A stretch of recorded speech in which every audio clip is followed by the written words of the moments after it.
In the fog-shrouded North Atlantic aboard the USS Republic, a sidelined Navy pilot was about to challenge an admiral's judgment. What started as routine carrier operations took a shocking turn when she came face to face with zero visibility conditions that would test every system on her F-35C. Lieutenant Commander Maya Ortiz wasn't your typical grounded officer. For over a decade, she had spent her life as a test-qualified aviator known for her meticulous attention to safety protocols that others preferred to ignore.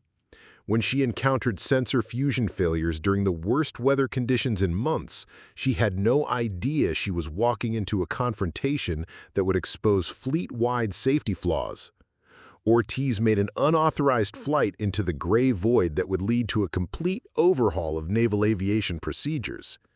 What began as a career-threatening act of insubordination would become a vindication of human expertise over flawed automation. The entire F-35 fleet would never be the same after one pilot proved that sometimes the old ways of flying work better than the new ways. Before we jump back in, tell us where you're tuning in from, and if this story touches you, make sure you're subscribed because tomorrow I've saved something extra special for you. The North Atlantic had no mercy for steel or flesh. Lieutenant Commander Maya Ortiz pulled her flight jacket tighter as she stepped onto the USS Republic's flight deck, where the wind cut through fabric like a blade and the fog rolled in thick enough to taste. February in these waters meant ice forming on every surface the moment the sun disappeared, and the sun had been gone for hours.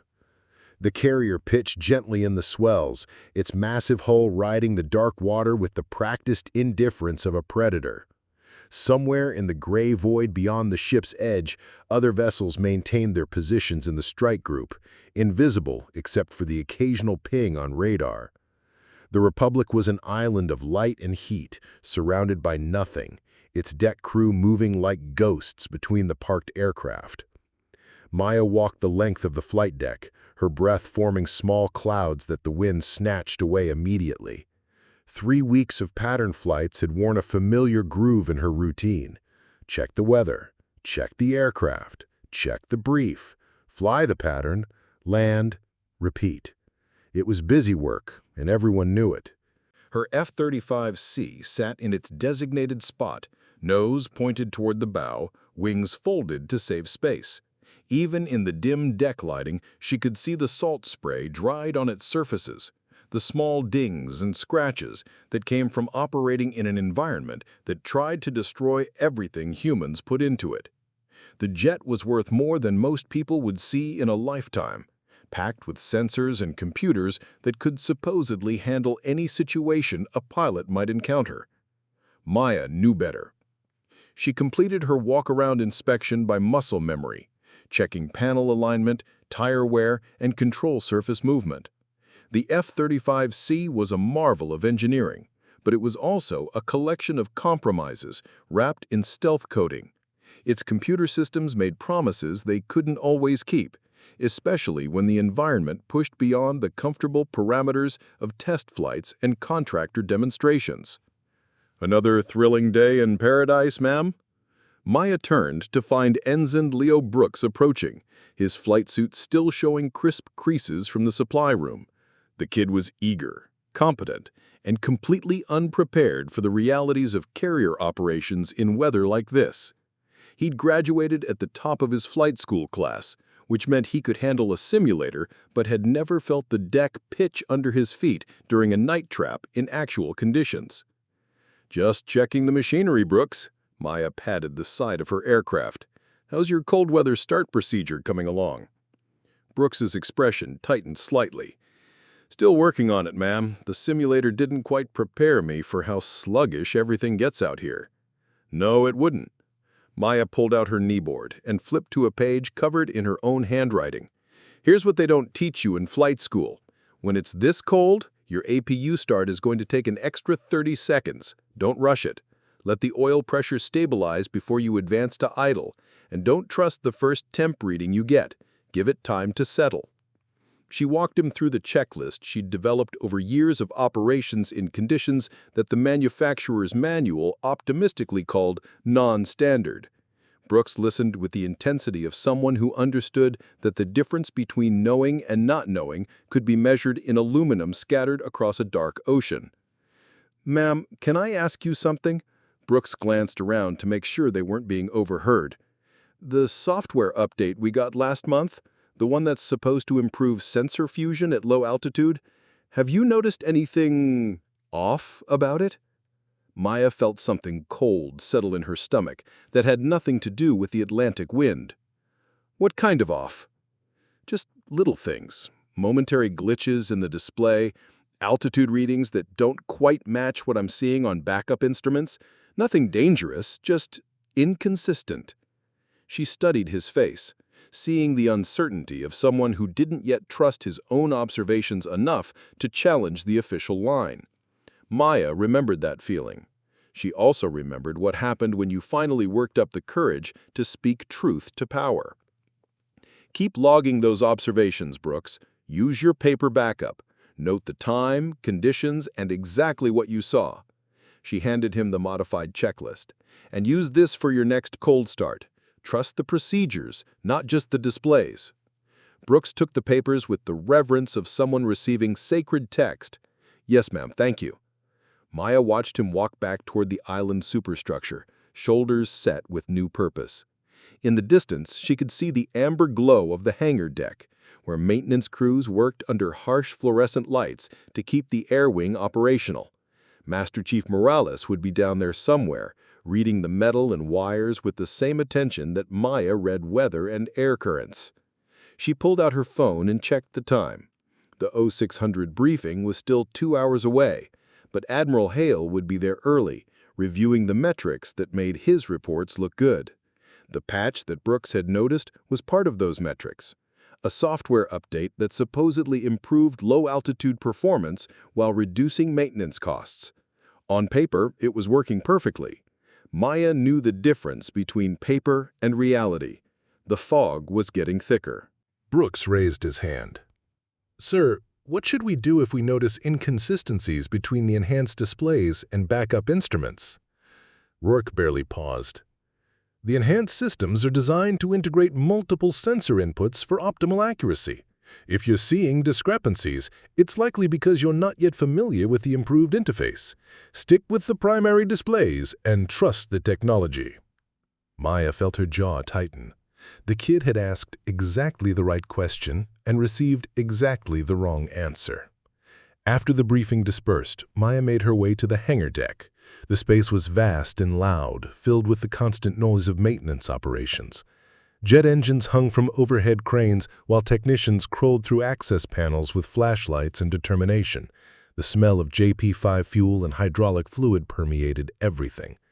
She found Master Chief Morales elbow-deep in an F-35C's avionics bay, his weathered hands moving with the precision of someone who'd been fixing aircraft longer than most of the pilots had been alive. A collection of circuit boards and cables surrounded him like the components of a disassembled puzzle. "Chief." Morales looked up, his dark eyes taking in her expression instantly. 24 years of keeping aircraft and aircrew alive had taught him to read trouble before it announced itself. "Commander?" "Let me guess. You're here about the ghost signals?" Maya blinked. "The what?" Morales wiped his hands on a rag and gestured toward the tower. "Lieutenant Park's been seeing duplicate radar returns on the Platt feed. Momentary blips that show aircraft in 2 places at once, then correct themselves. Started about 3 weeks ago." 3 weeks, right when the patch went live. "What does maintenance say?" "No hardware faults. All the physical systems check out perfect. But I've been in this business long enough to know that when everything tests good but the system acts screwy, you look at what changed recently." Maya felt pieces clicking together in her mind. "The software update." "That'd be my guess. But try explaining that to an admiral who just got done telling the Pentagon how much money this patch is saving." Morales reached into his toolbox and pulled out a small canvas roll tied with parachute cord. "You know what I've learned after 2.5 decades of keeping aviators alive? Sometimes the old ways work better than the new ways, and sometimes you need to be ready to switch between them real fast." He handed her the roll. Inside, Maya found a collection of switches and connectors she didn't recognize, along with a handwritten card covered in Morales' careful printing. What is this? Degraded Mode Kit. Bypasses the fancy sensor fusion and gives you raw data from individual systems. Works like the old FA-18s. No computer interpretation, just straight instrument readings. His expression was serious. In case the software decides it knows better than you do. Maya studied the components, recognizing the careful craftsmanship of someone who'd built solutions for problems that didn't officially exist yet. This isn't exactly regulation, is it? Neither is flying an aircraft that can't tell where it is. Morales returned to his work, hands already reaching for the next component. But that's between you and me, Commander. Maya tucked the kit into her flight jacket and headed for the ladder to the tower. Lieutenant Naomi Park would be on duty, and if Morales was right about the ghost signals, Park would have data that needed to be preserved before it disappeared into the official version of events. The tower was a bubble of glass and electronics perched high above the flight deck, offering a panoramic view of operations that stretched to the horizon on clear days. Today, the view extended about 50 yards before disappearing into gray nothing. Park sat at her console, watching displays that tracked aircraft movements with digital precision. "Lieutenant!" Park looked up from her screens, her expression alert but unsurprised. "Commander Ortiz, let me guess, you're here about the anomalies in the plat feed?" "Word travels fast." "In a closed system like this, everything travels fast." Park gestured to her displays. "I've been logging every instance, dual returns, momentary position shifts, confidence indicators that spike and drop for no apparent reason. It's like the system is arguing with itself." Maya leaned over the console, studying the data streams that painted aircraft positions in neat digital formations. "How bad is it getting?" "Worse as the weather deteriorates. The fog seems to trigger more frequent glitches." Park's fingers moved across her controls, pulling up archive data. "Look at this. Yesterday's recovery operations showed 15 instances of position uncertainty.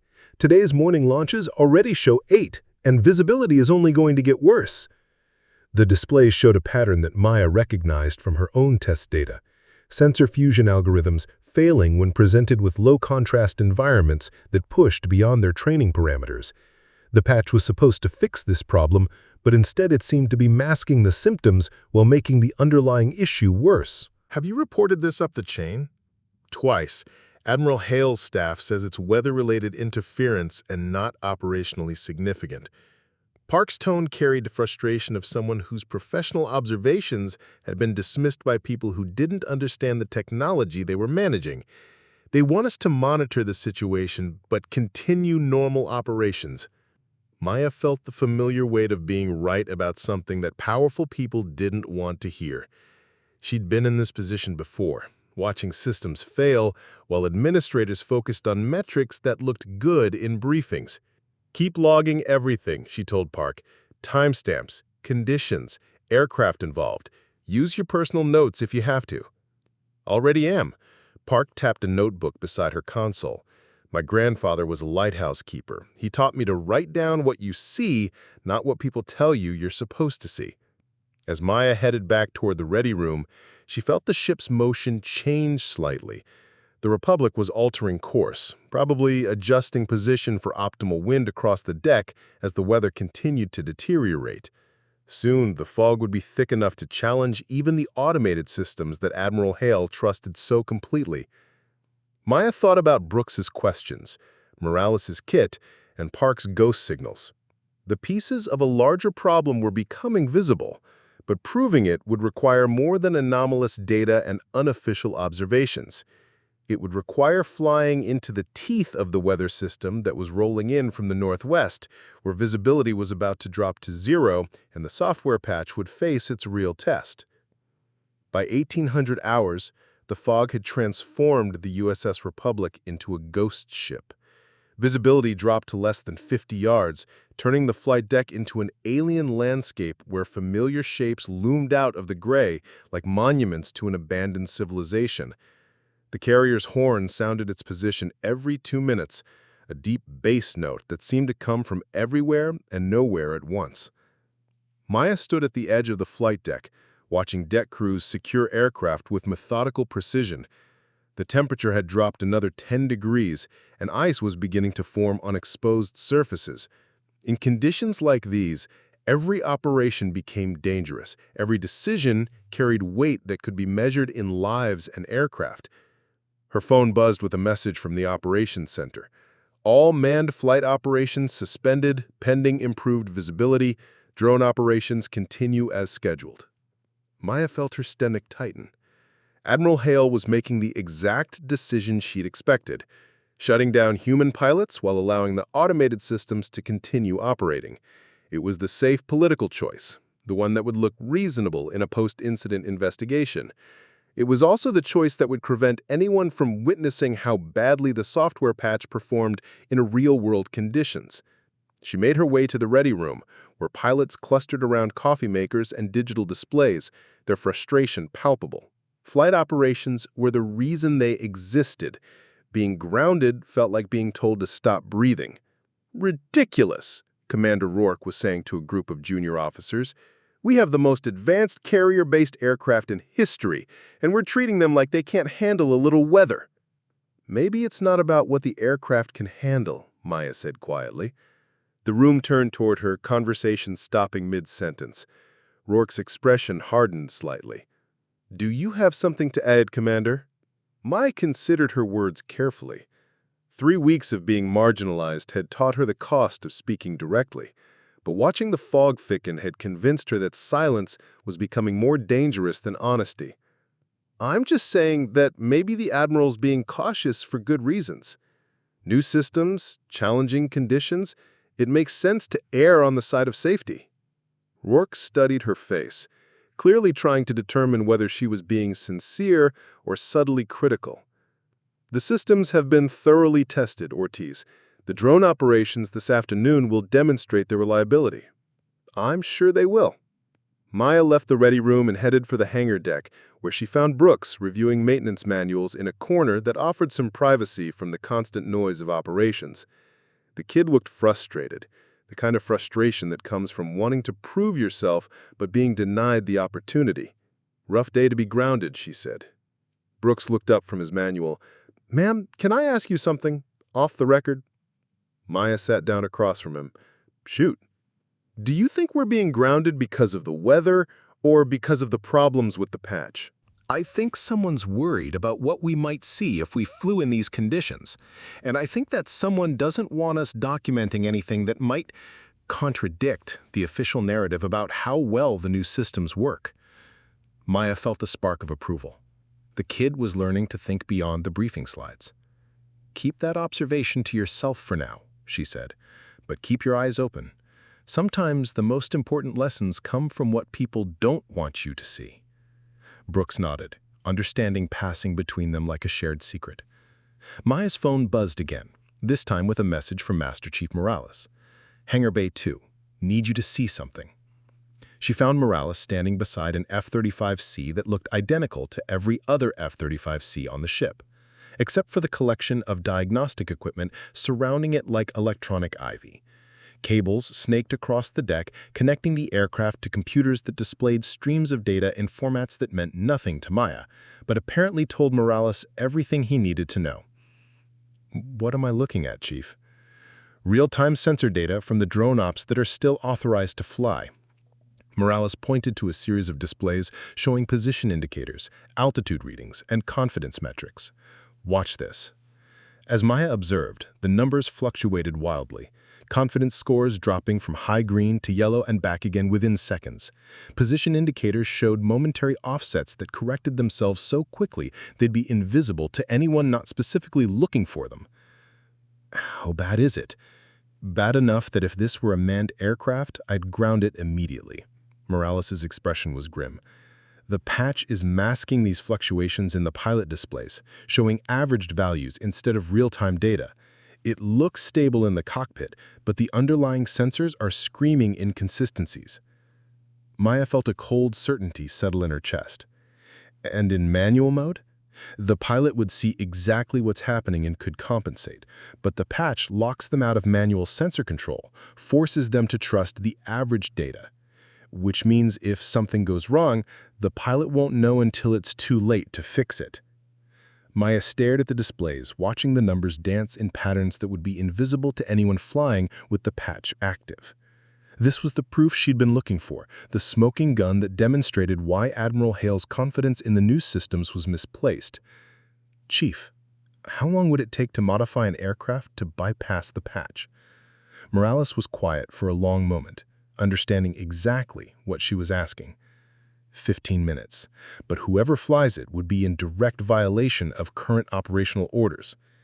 And if someone were to accidentally find themselves airborne during the next weather window, flying a modified aircraft that could demonstrate the patch's failures in real time, that someone would need to be very careful about how they documented their observations, and they'd need to make sure Lieutenant Park was in the tower to witness the radio calls. Maya nodded slowly, feeling pieces of a plan beginning to form. The fog was getting thicker. Visibility was dropping towards zero, and Admiral Hale's drone operations were about to provide cover for the kind of test flight that would settle the question once and for all. "How's the weather forecast looking, Chief?" "Like it's going to get a lot worse before it gets better." Morales began disconnecting his diagnostic equipment. Perfect conditions for testing systems under stress. Maya looked out through the hangar bay opening, where the fog had reduced the world to a gray void punctuated by the rhythmic flash of the carrier's navigation lights. Somewhere in that void, the truth was waiting to be demonstrated. All she had to do was fly into it. The alert klaxon shattered the evening quiet at 21:45 hours, its urgent wail echoing through the ship's steel corridors. Maya was in her stateroom, reviewing the technical specifications Morales had given her, when the announcement crackled over the 1C. Flight quarters! Flight quarters! All hands stand clear of the flight deck. Inbound emergency aircraft, weather deck, ETA 10 mics." Telling and preparing this story took us a lot of time, so if you are enjoying it, subscribe to our channel. It means a lot to us. Now back to the story. Maya grabbed her flight jacket and headed for the ready room where pilots and deck crew were already gathering around the communications displays. On the screen, a young voice struggled to maintain composure as he reported his situation to the air traffic controller. "Republic Base, Viper 2-1. I've lost all GPS navigation and my primary flight display is intermittent. I can see your general bearing on backup instruments, but I cannot see the deck. Request vectors for approach." Lieutenant Park's voice came back, calm and professional from the tower. "Viper 2-1, Republic Base. Understand you have navigation and display failures. We show you bearing 270, 12 miles. Descend and maintain 3,000 feet. We'll vector you for a precision approach." Maya listened to the exchange with growing concern. She recognized the symptoms, classic sensor fusion failures that the patch was supposed to prevent. The pilot's voice carried the controlled tension of someone fighting systems that weren't providing the information he needed to find a moving target in zero visibility. "Viper 2-1, I'm showing inconsistent altitude readings between primary and backup. Which should I trust?" There was a pause before Park responded. "Trust your backup instruments, 2-1. Maintain 3,000 on your backup altimeter."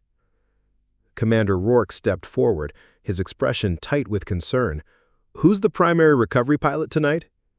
The duty officer consulted his clipboard. "Lieutenant Morrison, sir, but he's never done a zero-vis recovery outside the simulator."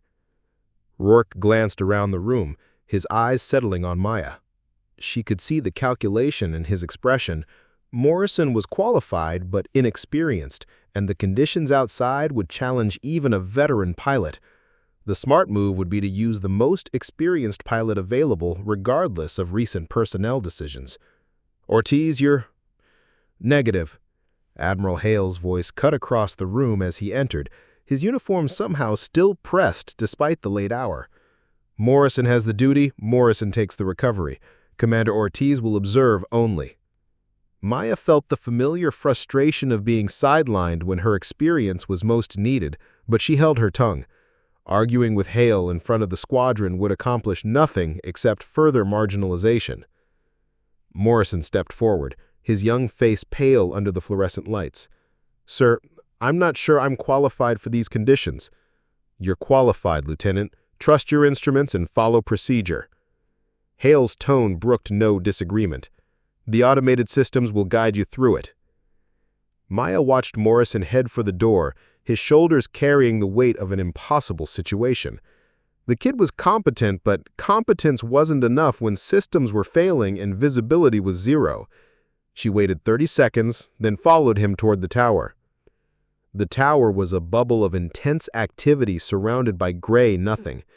Park sat at her primary console while PO2 Terran Singh monitored backup communication frequencies. Morrison stood behind Park, studying approach plates that assumed functioning navigation systems and visual references that didn't exist. Viper 2-1, Republic Base, turn left heading 240, descend to 2,000 feet, you're 8 miles from the ship.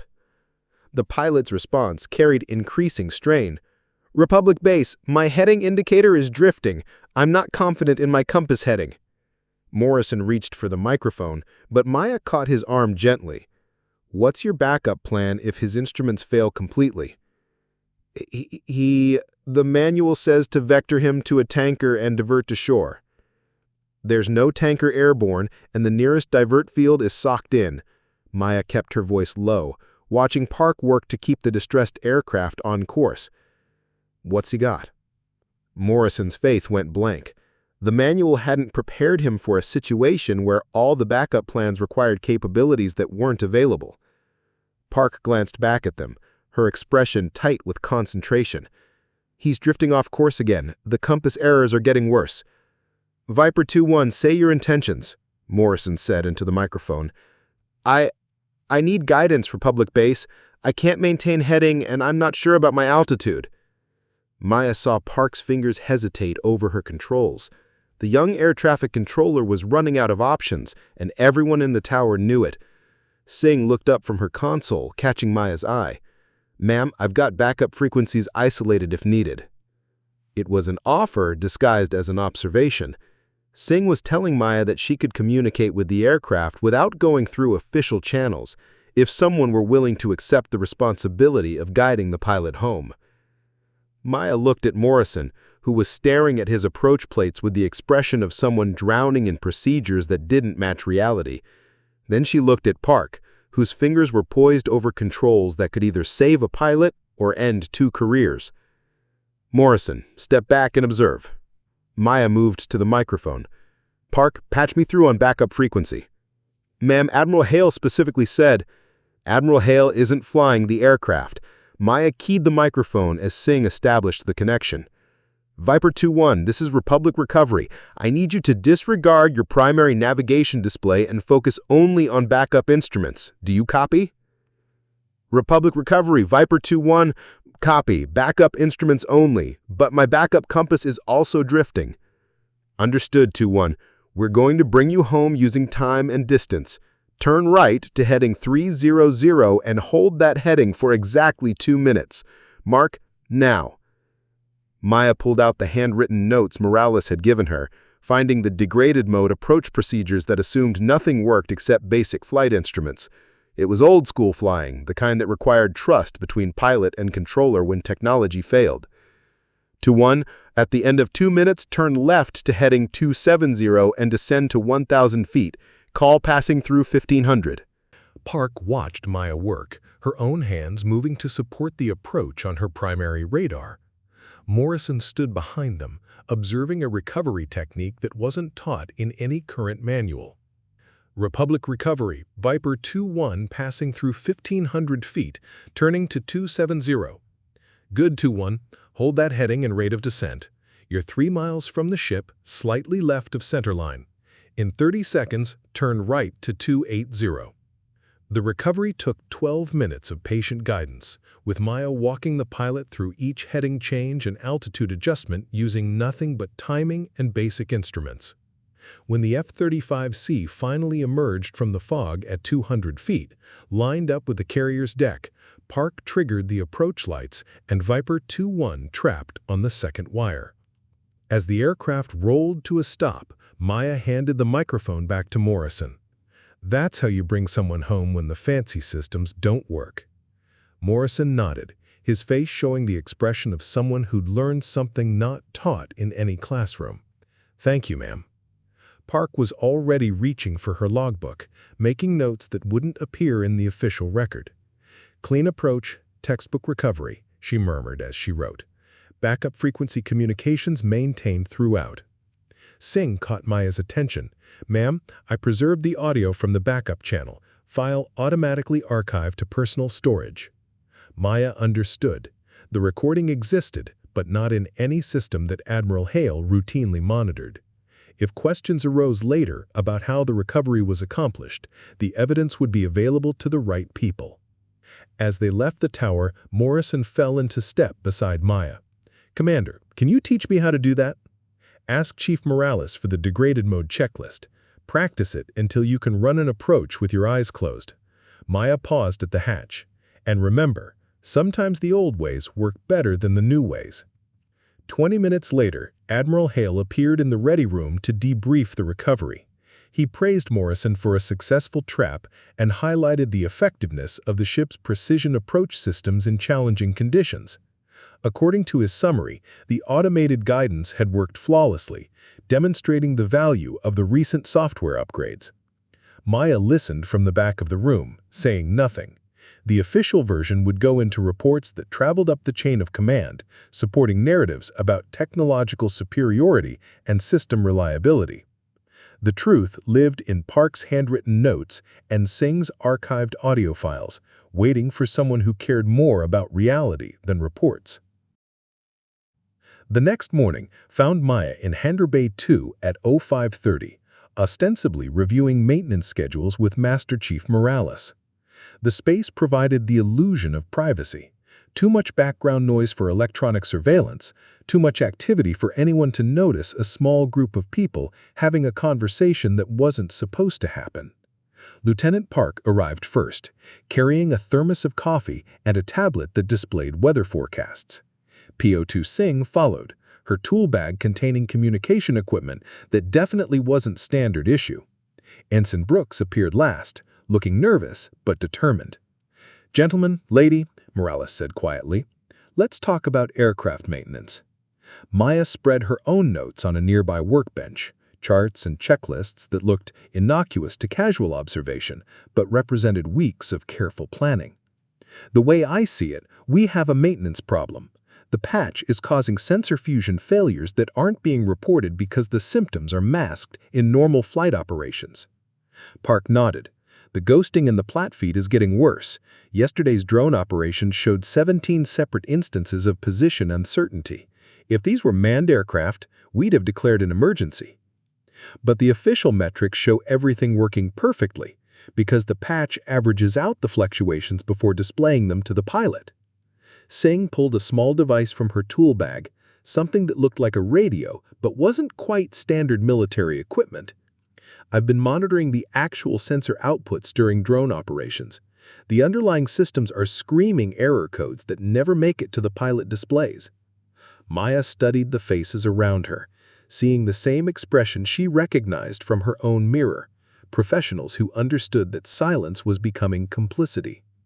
"So we have proof that the patch is dangerous, but no way to demonstrate it because manned operations are suspended. Unless," Morales said slowly, "someone were to accidentally find themselves airborne during a weather window when the patch's failures would be most obvious." The group was quiet for a moment, understanding the implications. What Maya was considering would be career-ending if it went wrong, but potentially life-saving if it provided the evidence needed to ground the patch. "Hypothetically," Maya said, "how would someone modify an aircraft to bypass the patch and record the actual sensor data?" Morales gestured toward the F-35C behind them. 15-minute job. Bypass the fusion processor, route raw sensor feeds to backup displays, install a portable recorder to preserve the data. The pilot would see exactly what the sensors are reporting, without any computer interpretation. And hypothetically, how would someone ensure that the right people witnessed this demonstration? Park consulted her tablet. "Tower watch rotation puts me on duty from 1400 to 2200 today. Weather forecast shows zero visibility conditions developing around 1600, lasting through the evening." "Communication support," Maya looked at Singh. "Backup frequencies will be monitored and recorded. Any unusual transmissions will be preserved in personal archives." Singh's expression was carefully neutral. For training purposes, of course. Brooks cleared his throat. What about ground support? Someone would need to be on deck to provide visual cues when the fog thins momentarily. Maya studied the young ensign. That's dangerous work, Brooks. Deck operations in zero visibility, with an aircraft making an approach that's not on any official schedule? Ma'am, I've been wanting to see how these procedures work in real conditions. This would be educational. The pieces were falling into place, but Maya knew there was still a missing element. The demonstration would be more convincing if it involved multiple aircraft, showing that the patch's failures affected not just individual jets, but coordinated operations. Chief, what's the status on drone operations today?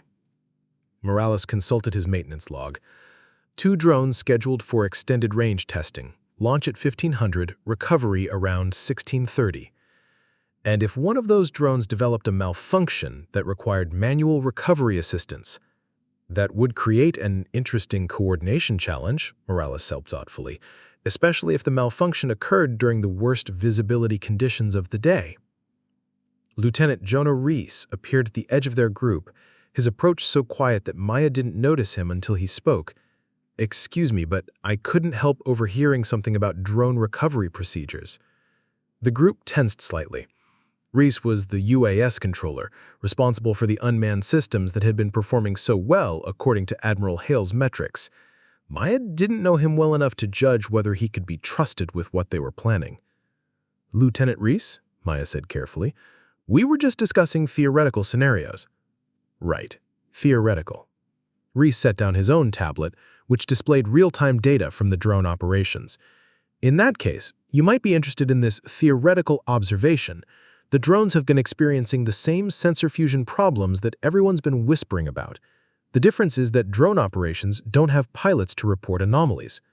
He pulled up a data stream that showed position uncertainty markers, confidence scores that fluctuated wildly, and error flags that appeared and disappeared too quickly for human operators to notice.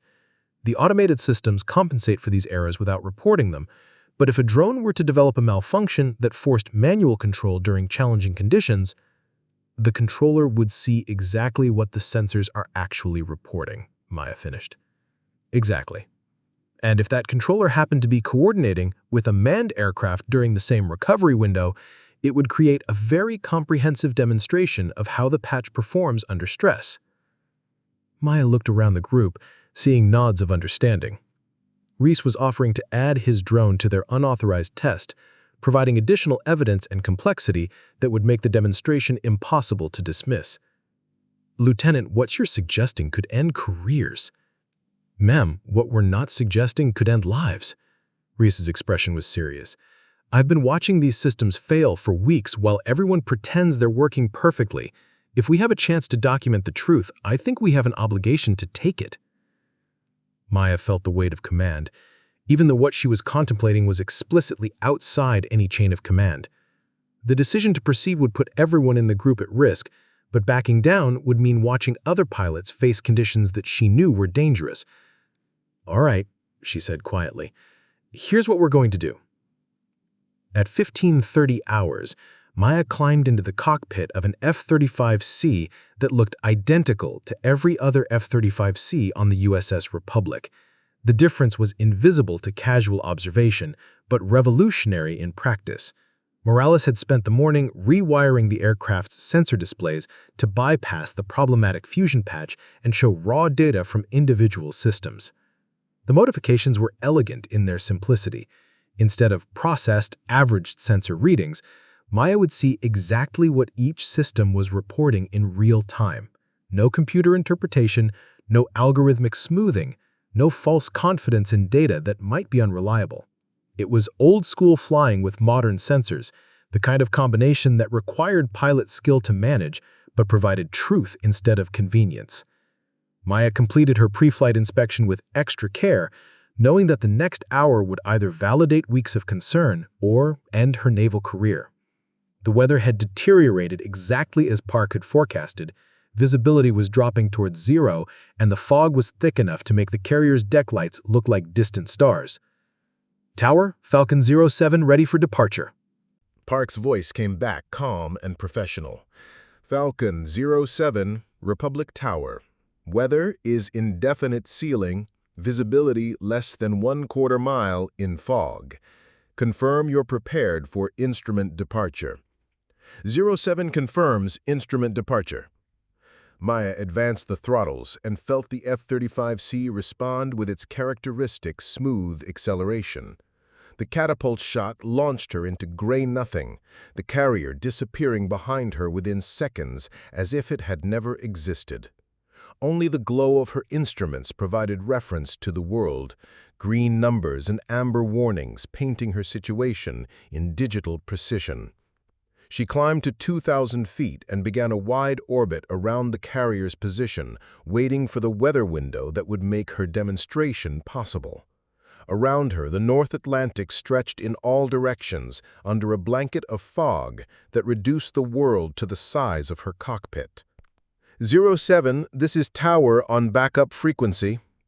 Park's voice crackled through the modified communications system Singh had installed. How are your displays reading? Maya scanned her instruments, noting the differences between what she was seeing and what the official displays would normally show. Tower, I'm seeing significant fluctuations in position confidence and intermittent altitude warnings that wouldn't be visible with the patch active. Copy 07.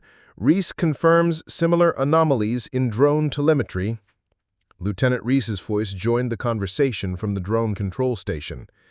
07, I have a UAS at your altitude approximately 5 miles northeast. The automated recovery system is showing multiple failures, and I'm switching to manual control. This was the coordination they'd planned. Reese would guide his damaged drone toward the carrier while Maya approached from a different vector, creating a complex recovery scenario that would test both their ability to manage degraded systems and the ship's capacity to handle multiple aircraft in zero visibility. Tower 07 requests clearance for recovery approach. 07, you're cleared for approach. Be advised, visibility is near zero. PLAT feed showing multiple ghost returns. Use backup navigation only. Maya turned toward the carrier's heading and began her descent, feeling the F-35C respond to control inputs that seemed more direct without the patch's computer interpretation. The jet's behavior was different, raw, more honest about what the sensors were actually detecting. At 1,000 feet, she encountered the worst of the fog layer. Her altitude readings began fluctuating between systems, confidence scores dropped to yellow and amber, and position indicators showed the kind of uncertainty that would normally be hidden by averaging algorithms. 07, I'm seeing exactly what we predicted. Multiple sensor disagreements, position uncertainty, and confidence flags that the patch would normally suppress. Copy 07. Reese, what's your status? My drone is showing similar failures. GPS confidence is dropping, inertial navigation is drifting, and the automated landing system can't establish a lock on the ship.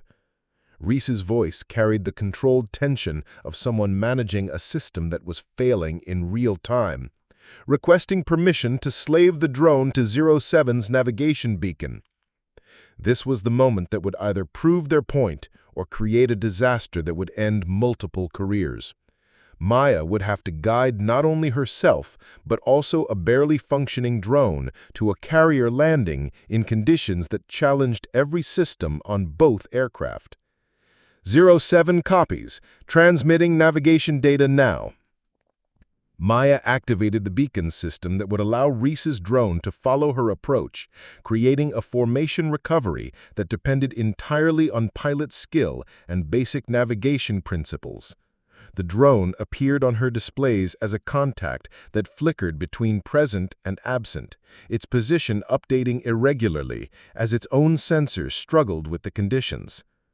Tower 07 and drone are approaching as a flight, both aircraft showing significant sensor degradation that would be masked by the patch. Understood, 07. You're 3 miles from the ship, slightly left of centerline. Recommend heading adjustment to 285. Maya made the course correction, feeling the aircraft respond with the immediate compliance that came from unfiltered control inputs. Behind her, Reese's drone followed her beacon like a mechanical wingman, its automated system supplemented by human judgment, transmitted through digital links. Tower 07 and drone are on glide slope, on center line. Drone is tracking 200 feet behind you. Both aircraft cleared to land. Maya felt the familiar tension of a carrier approach multiply by the complexity of coordinating two aircraft in conditions that pushed both human and machine capabilities to their limits. This was what Admiral Hale's metrics couldn't measure, the moment when technology met reality and pilot skill made the difference between success and disaster.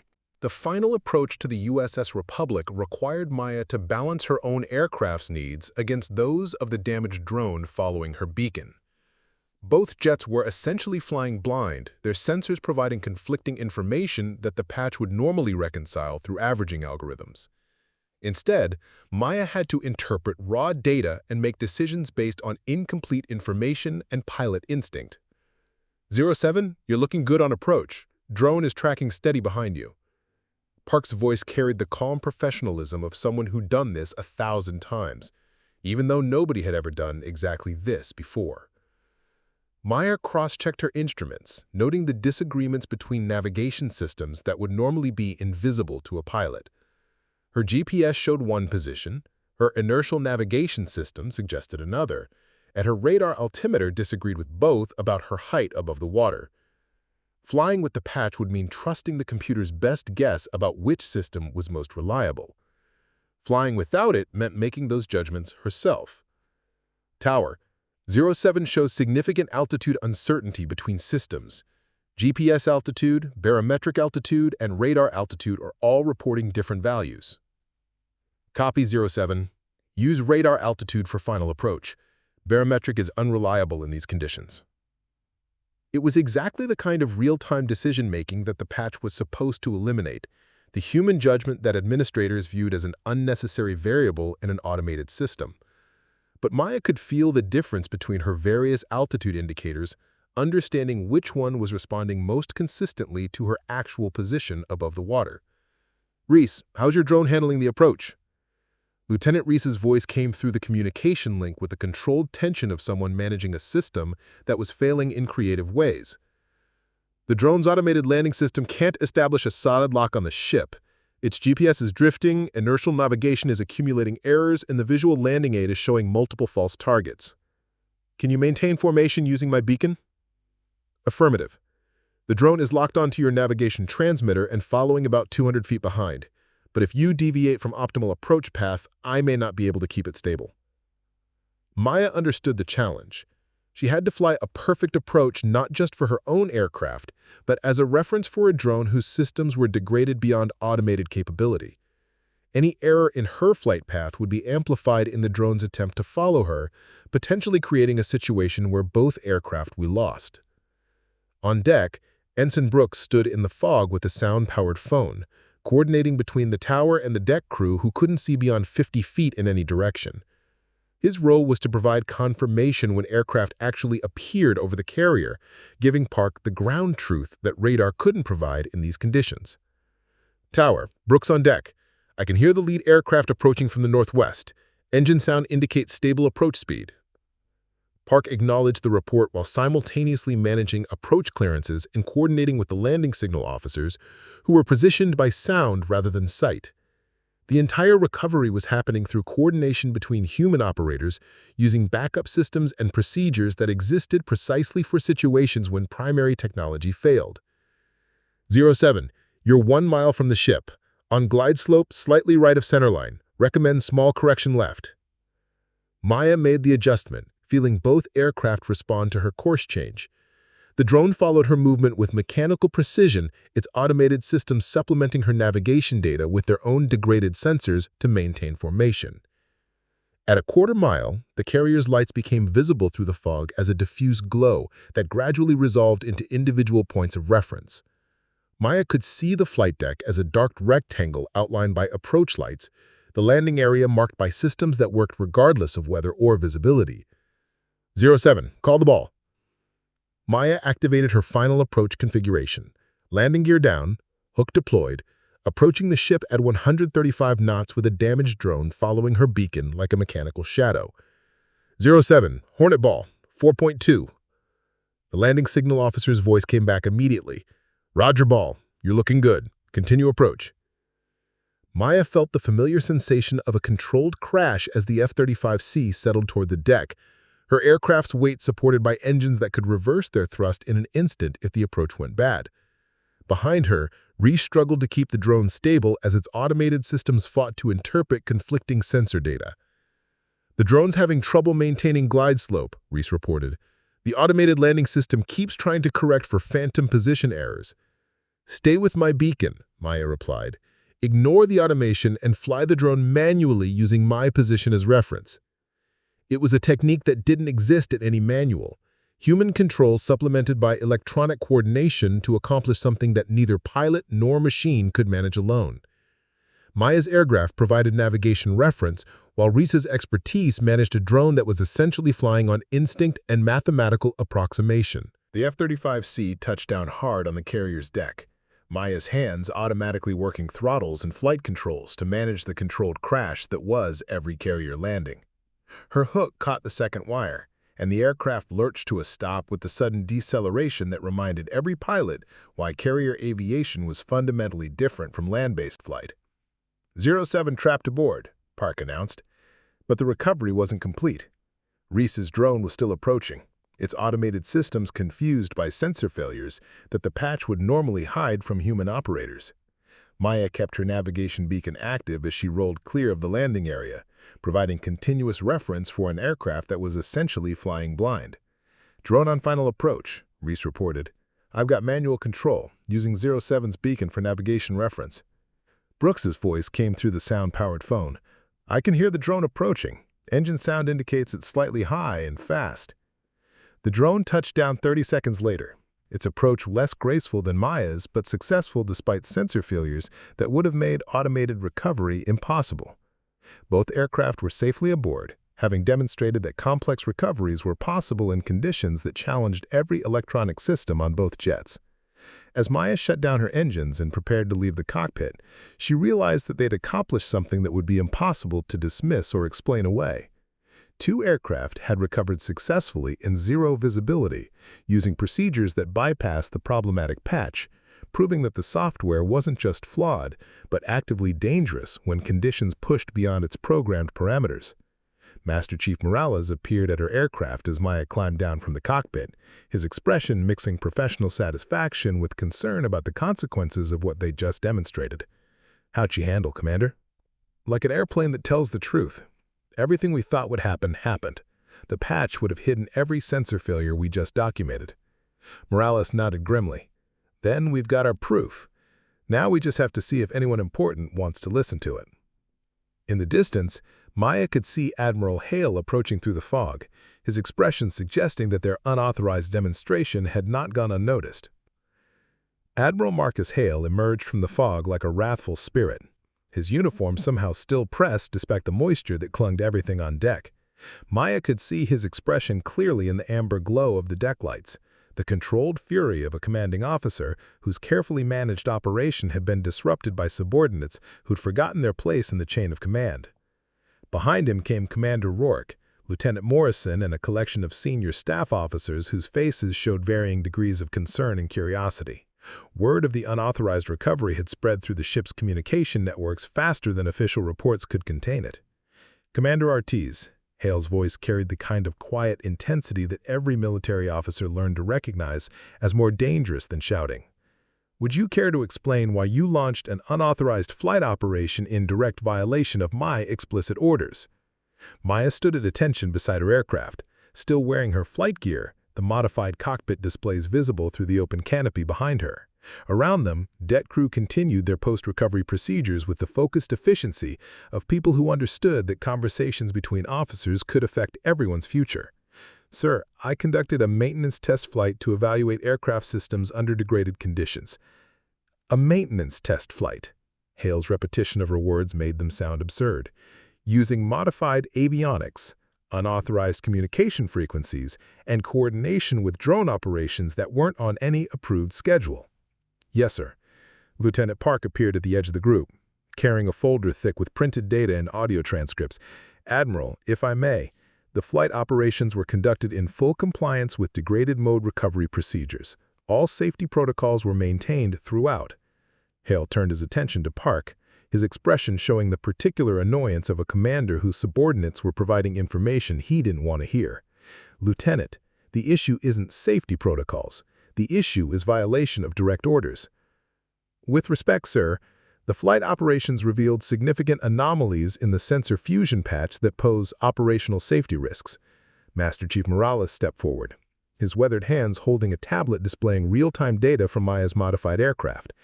Admiral, the test flight documented 17 separate instances of sensor disagreement that the patch would normally mask from human displays. These aren't minor glitches. They're fundamental failures that could cause loss of aircraft in operational conditions. Hale glanced at the data, his expression suggesting he was more interested in the source of the information than its content. Chief, aircraft modifications require approval through proper channels. What you've done here constitutes unauthorized alteration of safety-critical systems. Lieutenant Reese joined the growing circle, his own tablet showing telemetry from the drone recovery. Sir, the unmanned systems experienced identical failures during the recovery operation. The only reason both aircraft landed safely is because Commander Ortiz's modified displays allowed her to see what the sensors were actually reporting. Maya watched the dynamic shift as more evidence accumulated around Admiral Hale.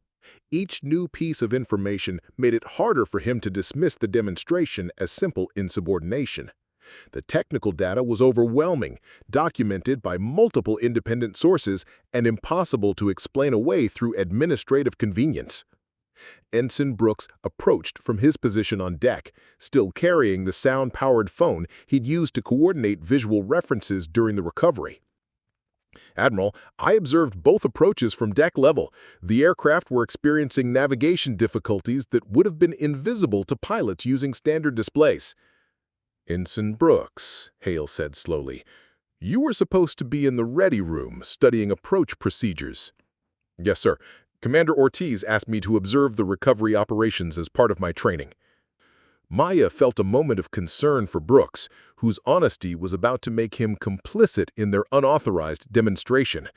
But the young ensign stood his ground, his expression showing the kind of determination that came from witnessing something that changed your understanding of how systems really worked. PO2 Singh appeared with a portable recording device, its digital display showing audio files from the backup communication frequencies they'd used during the recovery. Admiral, we have complete documentation of all radio communications during the flight operations. The recordings show adherence to proper procedures throughout. Hale looked around the group that had assembled on his flight deck, seeing faces that reflected professional competence rather than insubordination. These weren't troublemakers or malcontents. They were experienced personnel who'd identified a safety problem and demonstrated it using methods that couldn't be dismissed or explained away.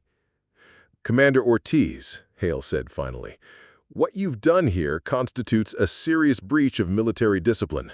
Regardless of your motivations, you violated direct orders from a superior officer. Yes, sir. I accept full responsibility for my actions. However, Hale continued, his tone shifting slightly, the data you've presented raises questions that require investigation by qualified technical personnel. Park stepped forward with her folder. Sir, I've compiled all sensor data, communication recordings, and maintenance logs from today's operations. The documentation shows consistent patterns that validate Commander Ortiz's concerns about the patch. Morales added his own tablet to the collection of evidence. Admiral, these aren't isolated incidents. The problems have been developing for weeks, but the patch's masking algorithms prevented them from being visible in normal operations. Maya realized that something fundamental had shifted in the conversation. Hale was no longer focused solely on her violation of orders. He was beginning to understand the implications of what they'd discovered. The evidence was too comprehensive, too well documented, and too technically sound to dismiss through administrative action. Sir, Maya said quietly, with your permission, I'd like to request an independent technical review of the sensor fusion patch. The data we've collected suggests systemic problems that affect fleet-wide safety. Hale was quiet for a long moment, studying the faces around him and the evidence they had compiled. Maya could see the calculation in his expression, weighing the administrative convenience of punishing insubordination against the professional responsibility of addressing a safety problem that could affect operations throughout the fleet. "Commander Rourke," Hale said finally, "contact Naval and request immediate technical consultation on the sensor fusion patch. Tell them we have operational data that requires urgent review." Rourke nodded, understanding that the Admiral's decision represented a significant shift in how the situation would be handled. "Yes, sir. Should I mention the circumstances under which the data was collected?" "Tell them we conducted an operational evaluation under challenging conditions and discovered anomalies that require expert analysis." Hale's tone suggested that the specific details of authorization could be addressed later after the technical questions were resolved. Maya felt a mixture of relief and apprehension.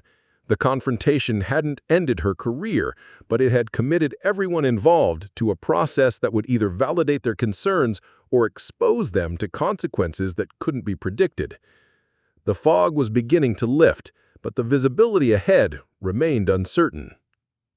Dr. Aisha Rahman arrived on board the USS Republic 3 days later by COD flight, her civilian credentials and security clearances allowing her access to systems that most naval personnel never saw.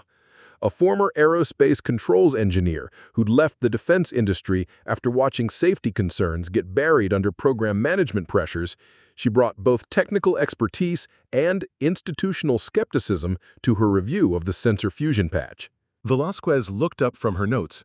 "Doctor, what's your estimate of the timeline for implementing those changes?" 6 months minimum for software modifications, another 6 months for testing and validation. During that period, aircraft would need to operate using pre-patched sensor configurations. Maya felt the weight of validation mixed with concern about the implications. Proving that the patch was dangerous would require grounding systems that the Navy had spent years integrating into operational procedures. Admiral Hale entered the conference room as the briefing was concluding, his expression showing the controlled tension of someone whose command had become the focal point of a fleet-wide safety investigation. "Dr. Rahman, Captain Velasquez, what are your preliminary findings?" Rahman closed her laptop, her expression serious. "Admiral, Commander Ortiz's concerns are technically valid. The patch sensor fusion poses significant safety risks in operational conditions that weren't adequately tested during development." Velasquez added her legal perspective. "Admiral, the evidence suggests systemic issues with both the technology and the oversight processes that allowed these problems to remain unaddressed."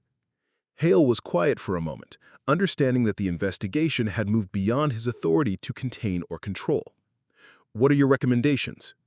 "Immediate fleet-wide notification of patch limitations, revision of operational procedures for degraded visibility conditions, and suspension of the patch pending comprehensive testing," Rahman replied. "And accountability review for the administrative processes that prevented early identification of these problems," Velasquez added. Maya watched Admiral Hale process the implications of recommendations that would affect his career as much as her own. The investigation had validated her technical concerns while exposing institutional failures that reached far beyond the USS Republic. "Very well," Hale said finally. "I'll coordinate with Fleet Headquarters to implement your recommendations." As the meeting dispersed, Maya realized that the confrontation 3 days earlier had been the beginning of a process that would reshape how the Navy approached aviation safety technology. The fog was finally lifting, revealing a landscape that looked very different from what anyone had expected. 6 weeks later, Maya stood on the flight deck of the USS Republic watching Ensign Brooks complete his qualification in zero-visibility recovery procedures. The weather was clear, but the training scenario simulated the kind of conditions that had made their unauthorized demonstration necessary. Fog so thick that pilots had to trust instruments, procedures, and the human beings who guided them home. Brooks's F-35C emerged from the simulated weather at 200 feet, lined up perfectly with the carrier's deck, his approach steady and controlled despite flying entirely on instruments. Maya watched his technique with the satisfaction of someone whose unofficial teaching methods had become official training doctrine. Master Chief Morales appeared beside her carrying a tablet that displayed real-time sensor data from Brooks's aircraft. The display showed raw sensor readings alongside process data, giving pilots the choice between computer interpretation and unfiltered information. "How's the new interface working, Chief?" "Like flying an honest airplane," Morales replied. Pilots can see what the sensors are actually reporting, make their own decisions about which data to trust. No more computer making guesses about what the pilot needs to know. Dr. Raman's recommendations had been implemented with the efficiency that only fleet-wide safety concerns could generate.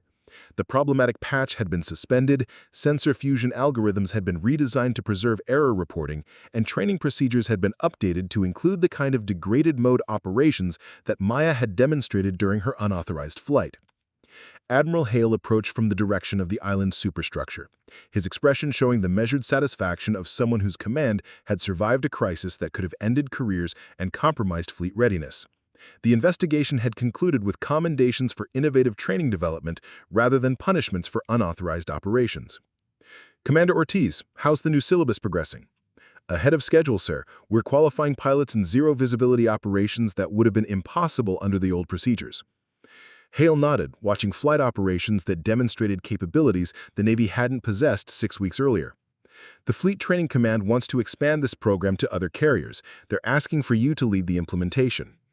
Maya felt the irony of being promoted for skills she developed while being officially marginalized. "Sir, what about my previous fitness reports?" "Revised to reflect innovative training development and exceptional technical expertise." Hale's tone suggested that official memory could be remarkably flexible when operational requirements demanded it. The Navy values officers who identify problems and develop solutions, especially when those solutions improve fleet capabilities. Lieutenant Reese joined their group, carrying data from drone operations that now coordinated seamlessly with manned aircraft, using procedures that Maya's team had pioneered during their unauthorized demonstration. "Admiral, the manned-unmanned teaming protocols are working exactly as designed. Pilots can control drone formations while maintaining full awareness of system limitations." The integration of human judgment with automated systems had become a model for other programs, showing how technology could enhance rather than replace pilot capabilities. Maya's insistence on preserving human oversight had influenced design decisions throughout the fleet. PO2 Singh appeared with communication equipment that had been upgraded to provide the kind of backup frequency coordination that had made their original demonstration possible. "Ma'am, the new communication protocols are ready for fleet-wide implementation. Every carrier will have the backup systems needed for degraded condition operations." Maya looked around at the faces that had supported her when speaking truth to power required risking everything they'd worked to achieve. Each person had contributed expertise that made their unauthorized demonstration successful, and each had been recognized for innovative contributions to naval aviation safety. Brooks climbed down from his aircraft and approached their group, his expression showing the confidence that came from mastering skills that few pilots possessed. "Commander, thank you for teaching me how to listen to the airplane instead of just watching the displays. That's what flying is really about, Brooks. The technology is there to help you, not replace you." Admiral Hale addressed the group that had assembled on his flight deck. "Ladies and gentlemen, what you accomplished here has changed how the Navy thinks about aviation technology. You've shown that human expertise and technological capability work best when they complement each other rather than compete." Maya felt the satisfaction that came from proving a point that had required risking her career to demonstrate. The sensor fusion patch had been grounded fleet-wide. Training procedures had been updated to include human oversight of automated systems, and pilots throughout the Navy were learning to balance trust in technology with confidence in their own judgment. As the group dispersed to continue their duties, Maya remained on deck, watching flight operations that demonstrated capabilities the Navy hadn't possessed 2 months earlier. The fog had lifted completely, revealing clear skies that stretched to the horizon in all directions. But Maya knew that weather changed quickly in the North Atlantic, and when the next fog bank rolled in, naval aviators would be ready with skills that combined the best of human expertise and technological capability. They would know how to listen to their aircraft, trust their instruments, and find their way home through conditions that challenged every system on their jets. The clear skies wouldn't last forever, but the lessons they'd learned would endure as long as pilots needed to navigate the space between technology and truth, between automation and understanding, between following orders and doing what was right. Maya looked out over the dark water where other ships maintained their positions in the strike group, Visible now in the afternoon sunlight, but ready to operate in any conditions the North Atlantic could provide. The Republic was no longer an island surrounded by fog. It was part of a fleet that had learned to see clearly, regardless of the weather. Up next, we have 2 more incredible stories that are waiting for you. Just click the image you want to watch and it will take you there. If you enjoyed this video, make sure to subscribe. It would mean a lot.